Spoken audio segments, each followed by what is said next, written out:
बाबासाहेबांची ओळख पुसून येण्याने मला सस्पेंड करायचं करू शकता. 26 जानेवारी 15 ऑगस्ट मध्ये मी नाही मानत, पण लोकशाही मॅडम तुम्ही सुद्धा संविधानामुळे आहात.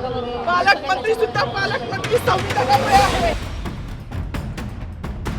मग जो संविधानाला कारणीभूत आहे तो प्रजासत्ताक दिनाचा जो मानकरी आहे त्याचं नाव भाषणात का नाही? डॉक्टर भीमराव आंबेडकर की जय. डॉक्टर भीमराव आंबेडकर की जय. संरक्षक सावर्डेकर सर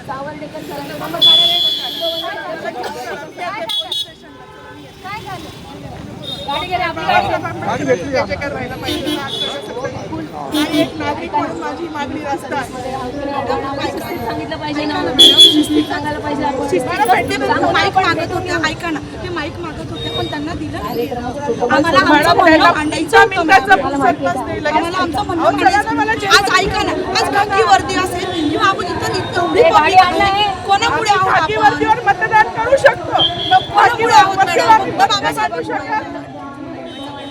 मांडायचं होतं मॅडम, मांडायचं होतं ना, पण माईक दिला नाही गेला ना त्यांना.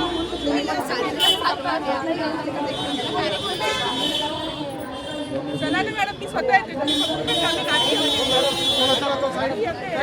येते मॅडम. मग बाबासाहेबांचं नाव आहे जो संविधानाला कारणीभूत आहे, त्याला तुम्ही संपवायला निघाले. पालकमंत्र्यांची फार मोठी चूक आहे मॅडम, मी तर माफी मागणार नाही, पण पालकमंत्र्यांनी त्यांची ही चूक पदरात घ्यावी.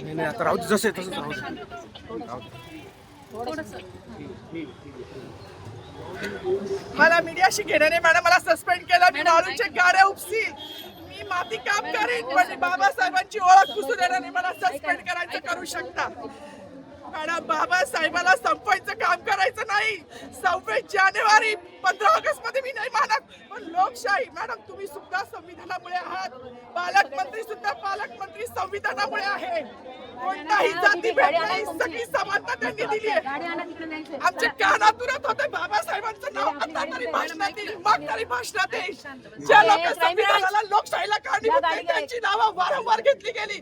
मग जो संविधानाला कारणीभूत आहे तो प्रजासत्ताक दिनाचा जो मानकरी आहे त्याचं नाव भाषणात का नाही?